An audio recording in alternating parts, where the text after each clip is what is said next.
Postman Pat, Postman Pat, Postman Pat, and his black and white cat. Early in the morning, just as day is dawning, he picks up all the post bags in his van. Postman Pat, Postman Pat, Postman Pat, and his black and white cat. All the birds are singing, and the day is just beginning. Pat feels he's a really happy man. Everybody knows his bright red van. All his friends will smile as he waves to greet them. Maybe you can never be sure there'll be knock, ring, letters through your door. Postman Pat, Postman Pat, Postman Pat, and his black and white cat. All the birds are singing, and the day is just beginning. Pat feels he's a really happy man. Pat feels he's a really happy man. Pat feels he's a really happy man. Boom, boom, boom, boom, boom, boom. What a lovely day, said Pat to Jess as they drove along the valley on a fine sunny morning.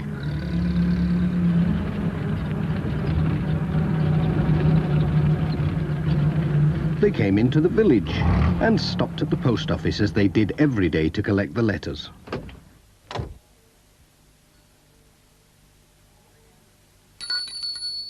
Good morning, Pat called. Morning, Pat, said Mrs. Goggins. Looks like a busy day for you, lots of letters and parcels. Well, at least it's a nice day for it. That's odd, said Mrs. Goggins. Most of the post seems to be for Katie and Tom Pottage. Ah, but of course it's their birthday. Oh, so it is, said Pat. Won't they be excited when they see all these parcels? They are lucky. I remember when I was their age, waiting for the post. Hey, I'd better be on my way. They'll be looking out for me. Well, I'll be off. Goodbye. Boom, boom, boom, boom, boom, boom.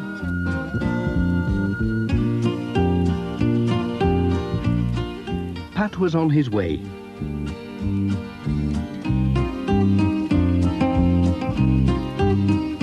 Before going to the Pottages, he had to call at the village school.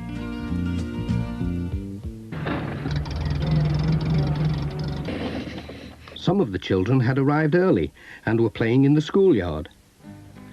Bill Thompson came running up to take care of the letters till the headmaster came. He always did that because he was the oldest.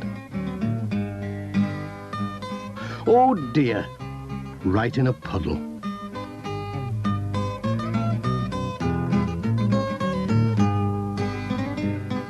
Sarah and Lucy Selby asked Pat if he was good at hopscotch because they'd just had new lines painted in the yard. Well, it's a long time since I played, said Pat, but I'll have a go.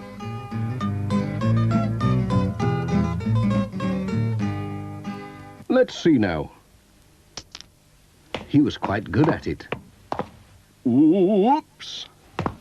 Pat was enjoying the hopscotch so much he almost forgot the time. Hey, I'll have to be going. We can't have the post being late, can we? Especially today. Bye-bye, Pat. Goodbye.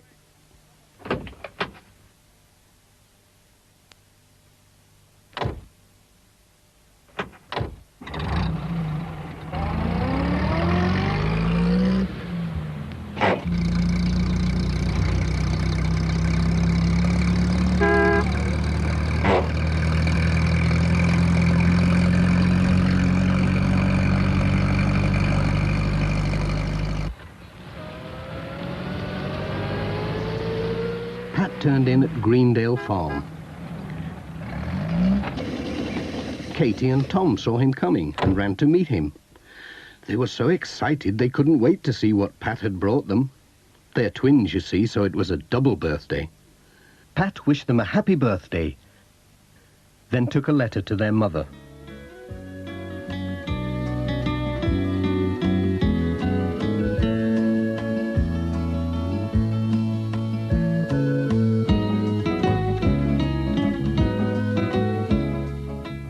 Tom's present was just what he wanted.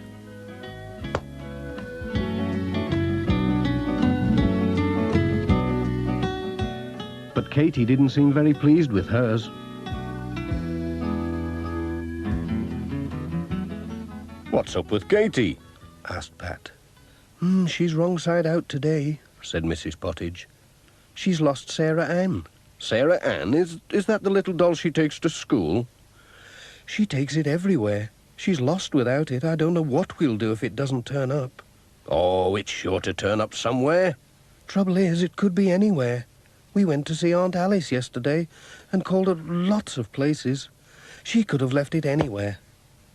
"Don't worry, I'll look for Sarah Ann," said Pat. "I might come across her. I'm good at finding things, you know." "We'll get her smiling again, you'll see. Cheerio."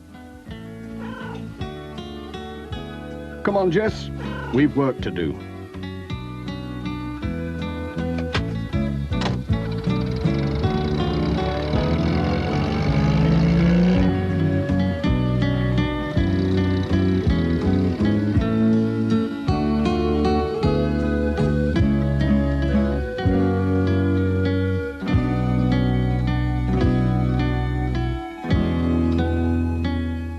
The next stop was the church.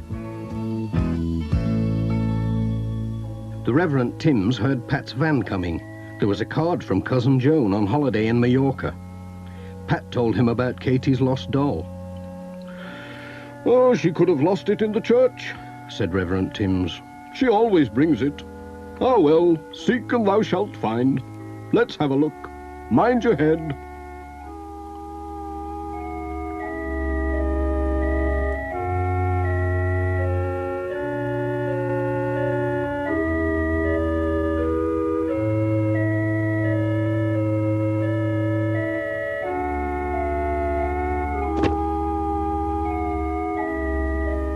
Found anything? Called Pat. Oh, yes, a bump on the head. At last the Reverend Timms did find something, but it wasn't Sarah Ann. It was a lady's glove. It had the letters D.T. sewn inside. D.T., said Pat. Dorothy Thompson, that's whose it is, I'm sure. I'll take it along for her. She will be pleased. "Well, I hope Katy's doll turns up somewhere," said the Reverend Timms. "We'll just keep on looking till it does," said Pat. "Thanks for helping. Cheerio."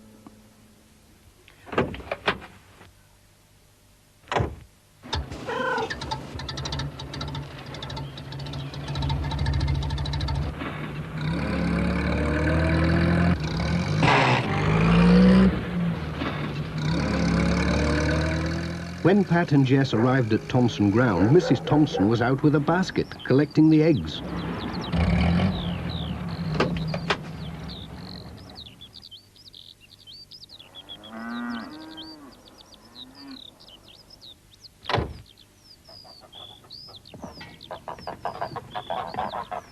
She was surprised when Pat gave her a glove with her letters. "Well, I never," she said. "Where did you find this? I've been looking everywhere for it." Then Pat told her about Katy's doll. "I was looking in the church for it. The Reverend Timms found your glove instead." "Now, let me see. Katy and her mother came to tea yesterday. She could have left her doll under a cushion. We'd better have a look."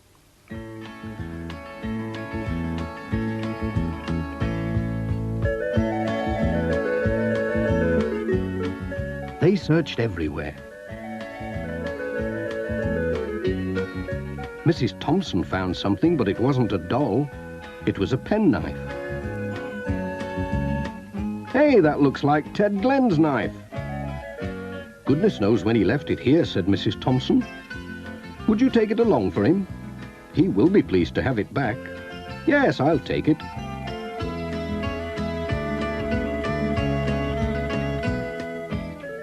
I do hope you find Katie's doll. We'll keep looking. See you tomorrow. Cheerio. Bye-bye, Pat.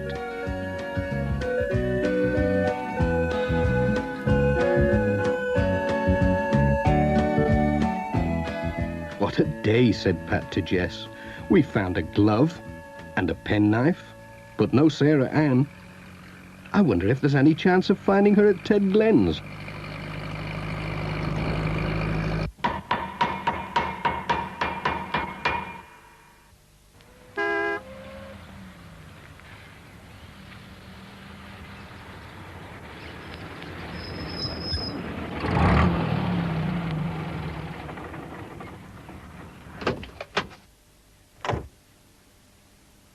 Ted Glen was delighted to see his knife. He couldn't guess where Pat had found it. When Pat told him about Katie's lost doll, Ted said, "Hey, she was here yesterday with her mother. They brought a lamp to repair." So they went to look in Ted's workshop.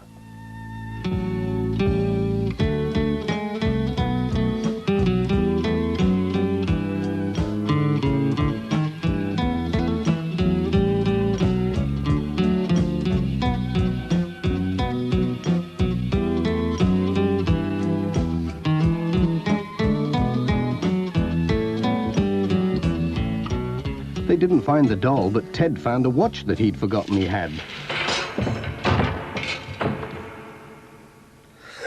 Enjoying yourself, Pat? "That's Miss Hubbard's," he said. "She brought it to be mended ages ago. She must have forgotten all about it. Would you take it for her, Pat?" "Certainly. I'm going that way."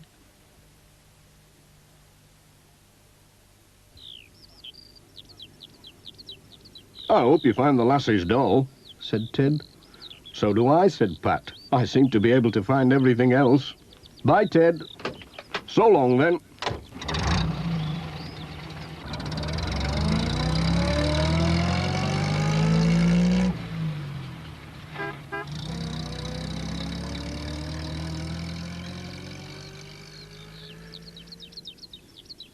Miss Hubbard was shopping at Sam's mobile shop, whilst Sam was enjoying a cup of tea.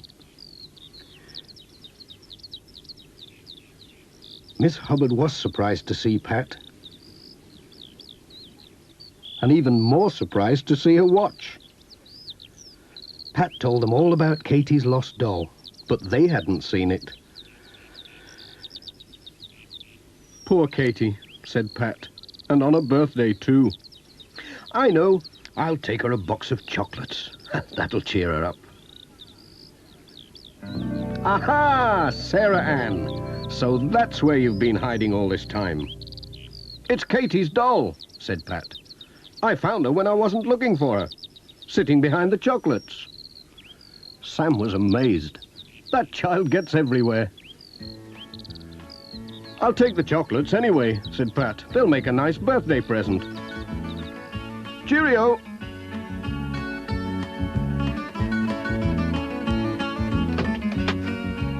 Here she is, Jess. Keep an eye on her.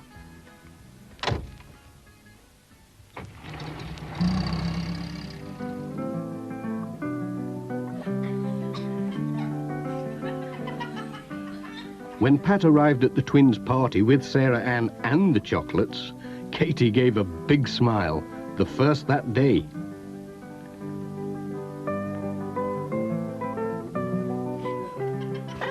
Jess joined in the party, and Pat had a piece of cake.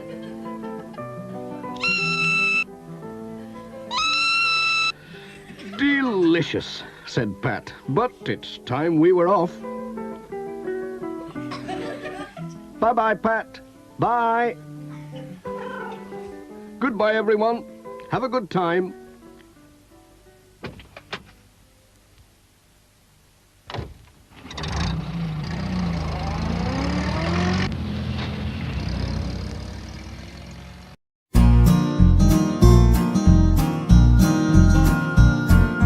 Postman Pat, Postman Pat, Postman Pat, and his black and white cat. All the birds are singing and the day is just beginning. Pat feels he's a really happy man. Pat feels he's a really happy man. Pat feels he's a really happy man.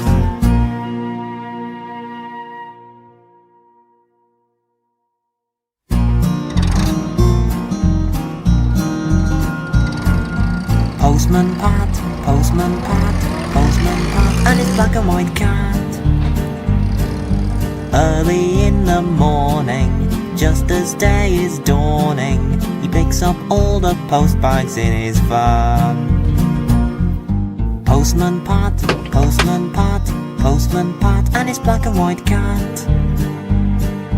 All the birds are singing and the day is just beginning. Pat feels he's a really happy man. Everybody knows his bright red van.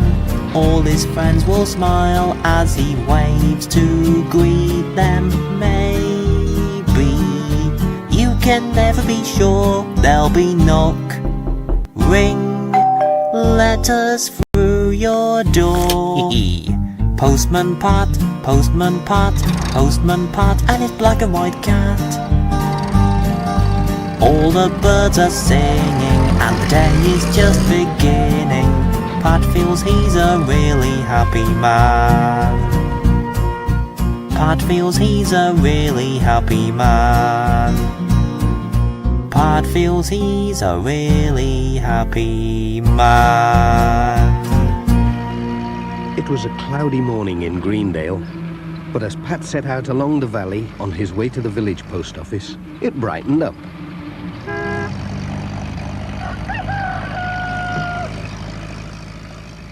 A large van was parked in the narrow road. It was Sam's mobile shop. It was going to be a tight squeeze getting past. Come on, straighten up. Come on, you could get a bus through there. Plenty of room. Hello, Sam. Thanks. Could you give these to Mrs. Atkinson, please? Right-o, Pat. Mind how you go. Oh dear, I think we're stuck. It's all that rain, it's made the ground boggy.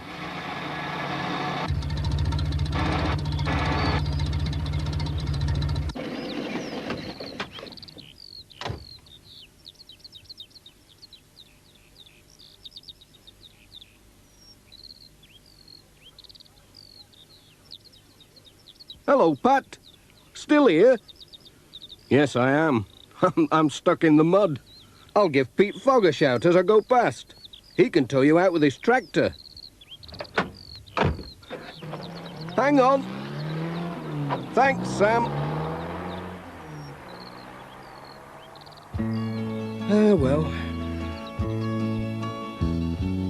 Looking at life through a farmer's eyes, always aware of the changing skies. The wind and the rain, they all make their claim as he plows and he sows and sets seeds into rows.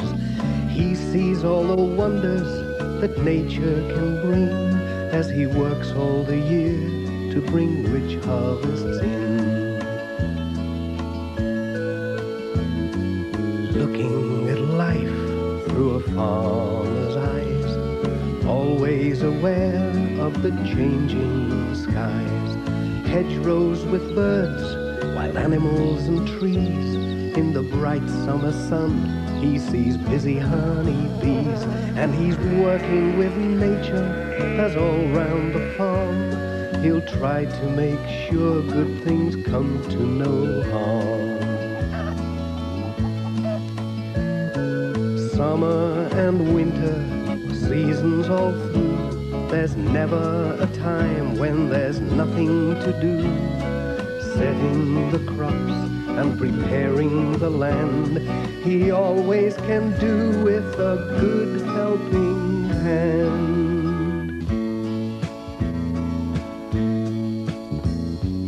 looking at life through a farmer's eyes, always aware of the changing skies.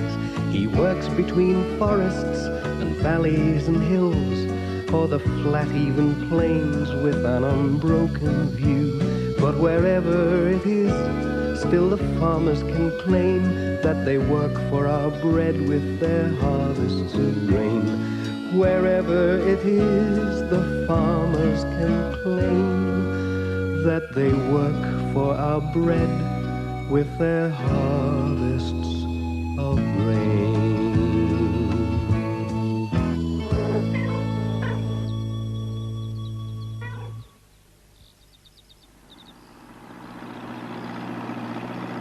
Peter came at last.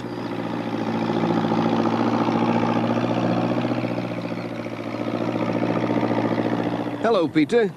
Can you tow me out, please? My van's stuck in the mud. Easy! Sam said you'd need help. I'll just back up.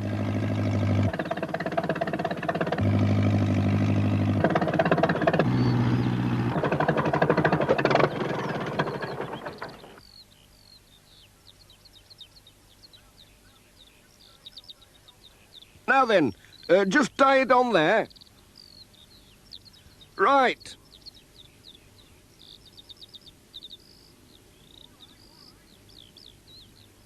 All right. Ready?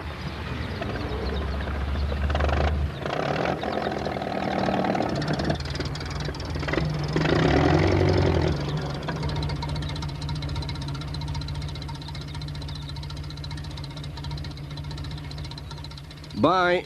Thanks a lot. Pat was on his way again.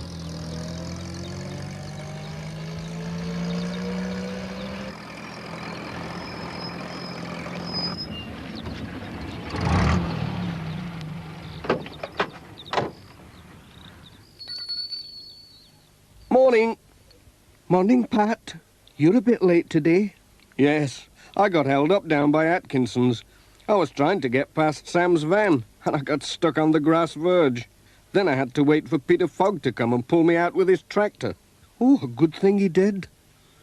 Look, Major Forbes' bull. It won first prize at the county show. Isn't it a magnificent animal? Have you seen it? No, and I don't think I want to either. There's a letter for the Major, so you might meet the bull.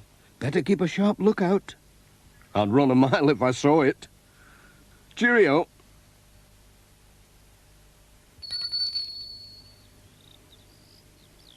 Dee dee dee dum dum dum ba dum bum bum bee bee dee dum dum bum bum bum bum bee bo ba dum bum bum bum bee do rum bum bum bum diddly dum bum bum bo.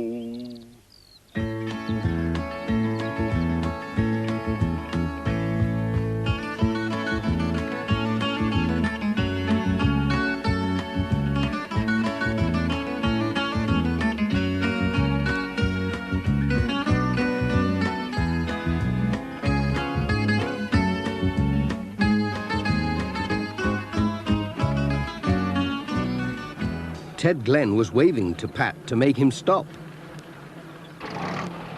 Some fool's left a gate open. I bet it's those campers. The sheep have got into the clover field. It'll kill them if they eat too much. Can you give me a hand to drive them back? Yes, of course I will. I used to work on a farm when I was a lad. Have they gone far, then? You can see them, up there. They've spread out a bit. We'd better get after them. Hang on, Pat. We've left the gate open now. We're as bad as the campers. I'll shut it.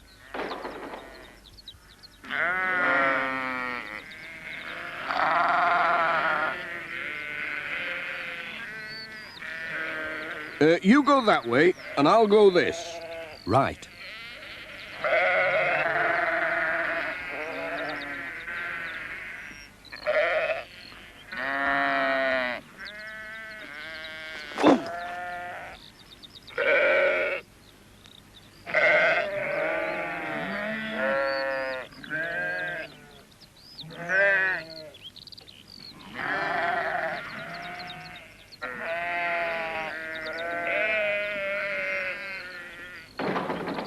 Phew. That was warm work. What's that funny noise? Hey up! It's that bull! Run!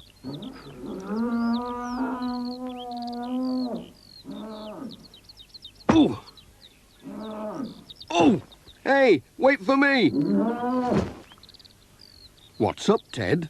Oh, it's my ankle. Oh, by gum, it does hurt. Ouch! I can't get up. I think I've broken it. Now what are we going to do? You can't sit here till it gets better. I'd better go and get Dr. Gilbertson from the village. Won't be long.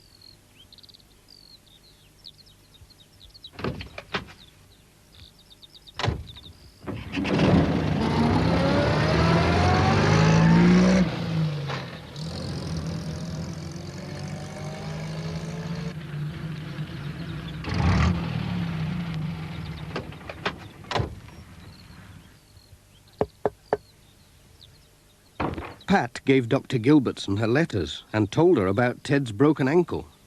"Oh dear, my car's in Pencaster being serviced," said the doctor. "Then I'll take you in my van."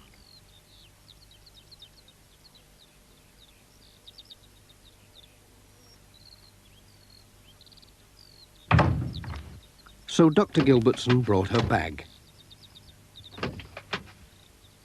She sat in Jess's place.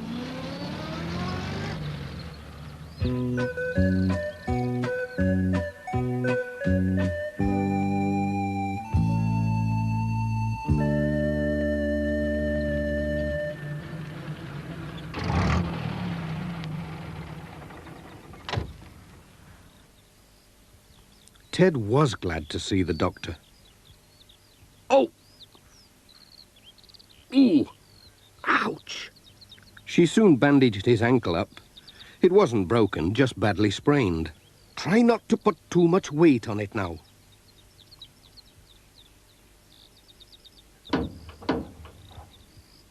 Pat's walking stick came in handy. Thanks, Pat. Oh. By gum. You'll have to ride amongst the letters, Ted. Easy now.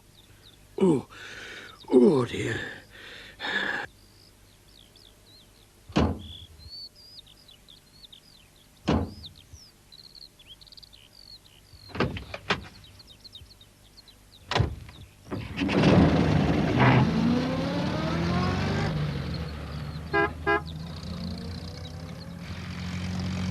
Jess rode on Dr. Gilbertson's knee until they arrived back at the surgery.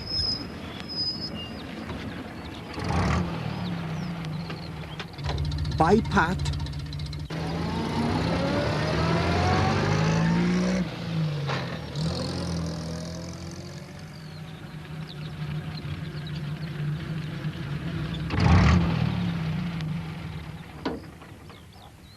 Ted was glad to get home. You all right now? I'll manage. Thanks for helping. Cheerio. Bye. Pat was on his way again. He still had a lot of letters and parcels to deliver.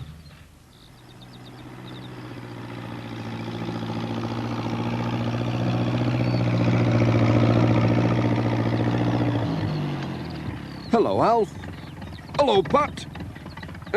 Thanks for getting the sheep back. It's the same thing every year. Gates left open all over the place. We'll have to have words with them campers, won't we, Dot?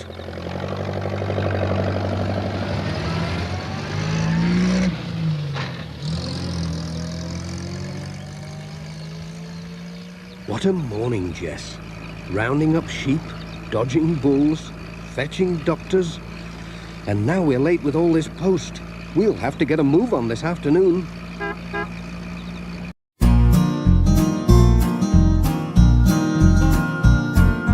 Postman Pat, Postman Pat, Postman Pat, and his black and white cat. All the birds are singing, and the day is just beginning. Pat feels he's a really happy man. Pat feels he's a really happy man. Pat feels he's a really happy man.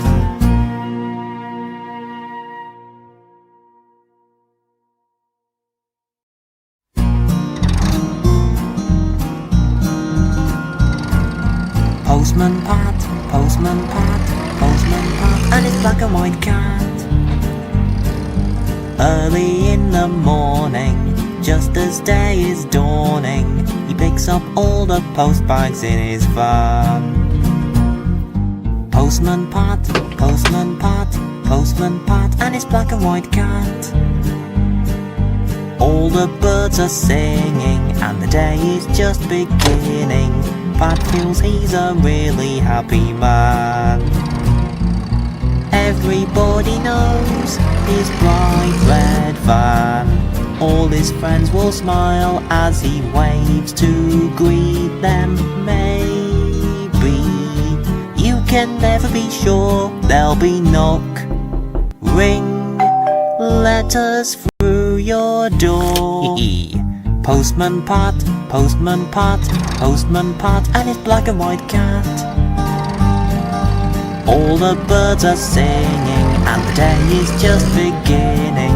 Pat feels he's a really happy man. Pat feels he's a really happy man. Pat feels he's a really happy man. Greendale was having a hard winter, and there'd been another snowfall in the night. It was icy as well. Postman Pat was out on his rounds as usual, but he had to go very carefully. Sam Waldron was out too, with his mobile shop. Hello, Pat. Rough weather. Hello, Sam. How's it going? Well, I don't think I'll be able to get this van up to Granny Dryden's with the groceries. I'll take them with the letters, said Pat.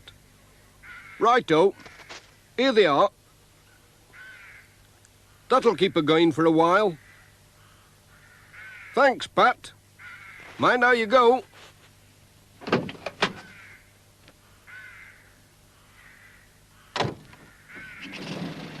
Cheerio. And Pat was on his way. He skidded and slithered along the steep road to Granny Dryden's house.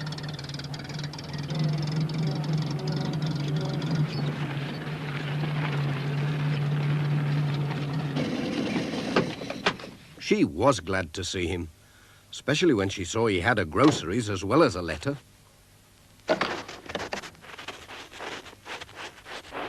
Good morning.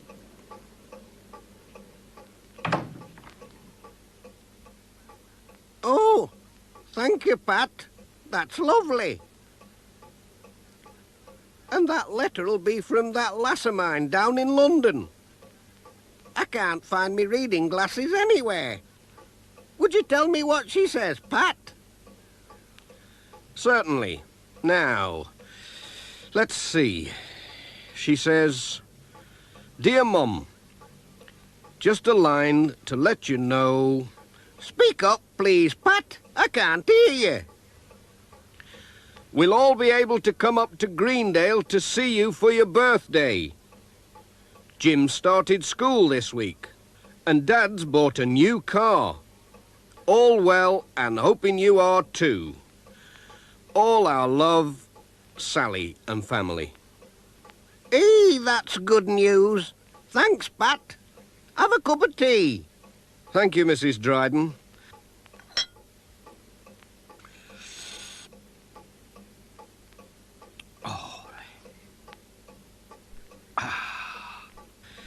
Just the thing, this cold weather. I'll be on my way before it starts snowing again. Goodbye. Bye, Pat.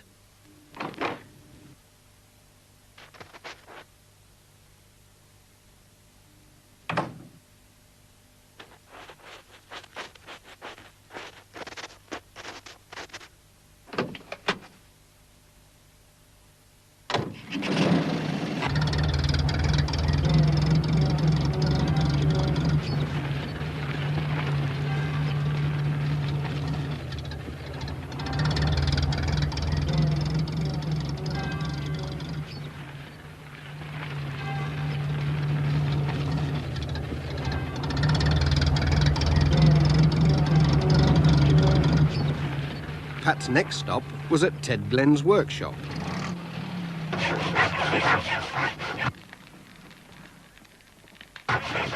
Morning, Ted. Hello, Pat. Why, brr, it's cold outside. That's a grand stove you've got there. I could do with that in my van. Ooh, it's lovely. Here's somebody writing from a warm place.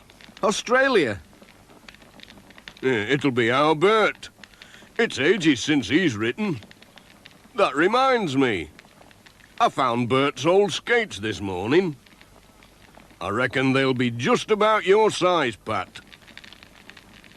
Do you fancy trying 'em out?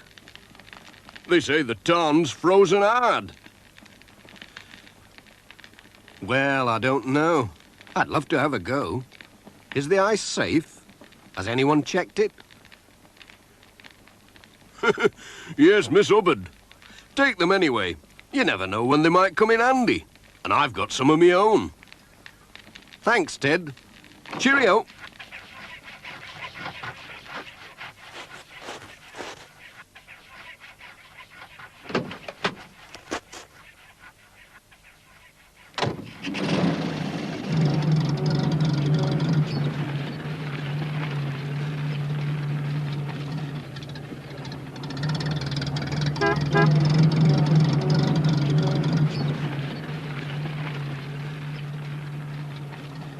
The wind was blowing the snow into deeper and deeper drifts. Soon, Pat had to stop. The road was blocked. He thought he would never get through with his letters now. Then he looked across to the tarn and saw someone skating on the ice. It's worth trying, Jess. I can take a short cut across the ice. Come on, Pat, it's lovely. You stay here, Jess, and mind the van. I'll just put these skates on.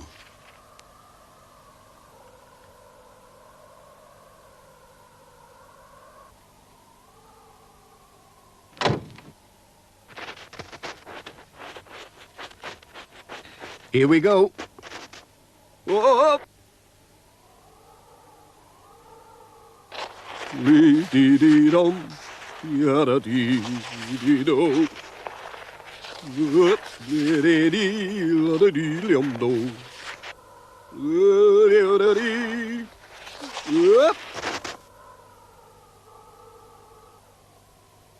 Hello, Pat.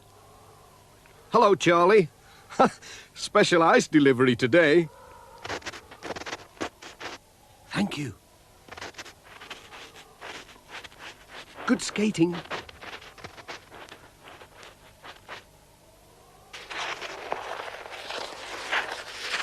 George Lancaster was still on the ice. He did get a surprise when Pat whizzed by with a letter. Mrs. Thompson was out for a spin too. Ouch! Hello, Pat. What are you doing down there? Are you all right? Yes, I'm all right. Look at Jess.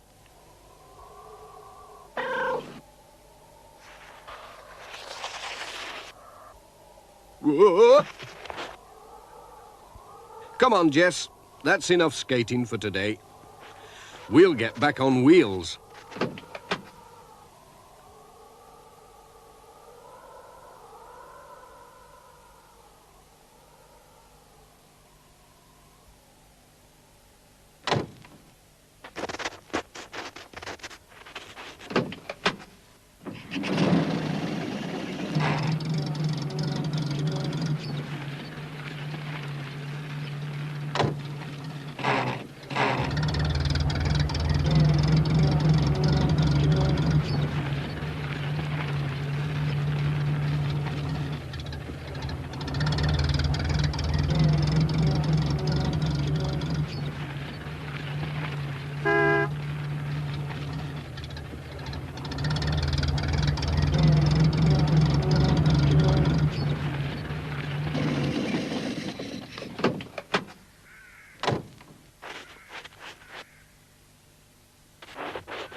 There were no children at the school. They were all snowed up at home. But the Snowman was there.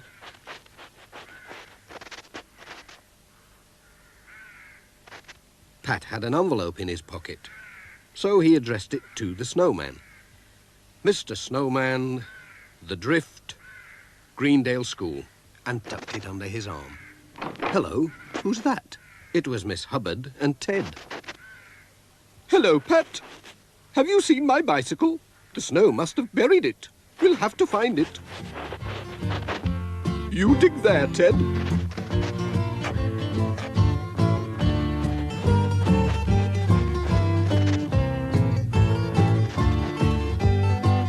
And you try here, Pat.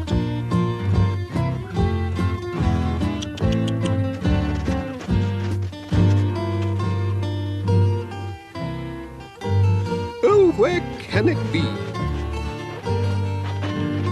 Who left this gate open?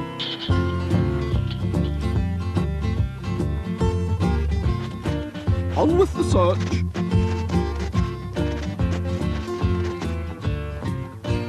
Tut, tut, tut.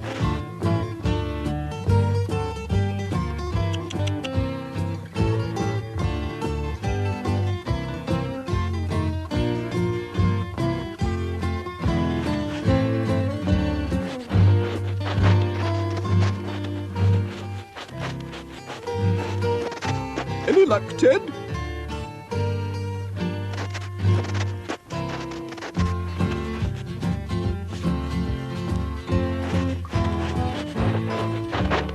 Found something?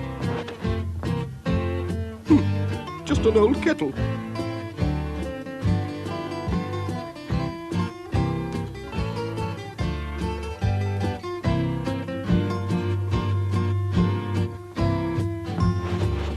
I think it's here.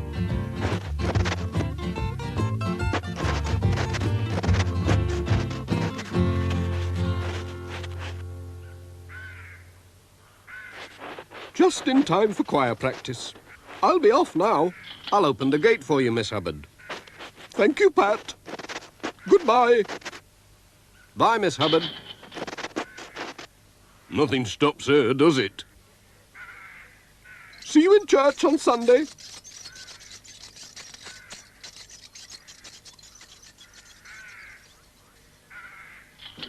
I'm coming, Jess. Time to go home.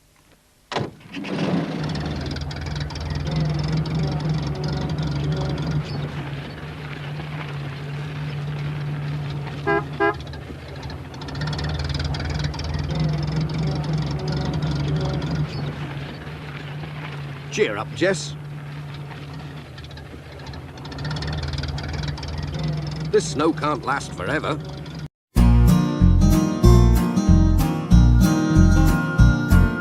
Postman Pat, Postman Pat, Postman Pat, and his black and white cat.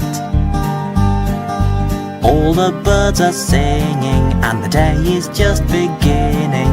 Pat feels he's a really happy man. Pat feels he's a really happy man. Pat feels he's a really happy man.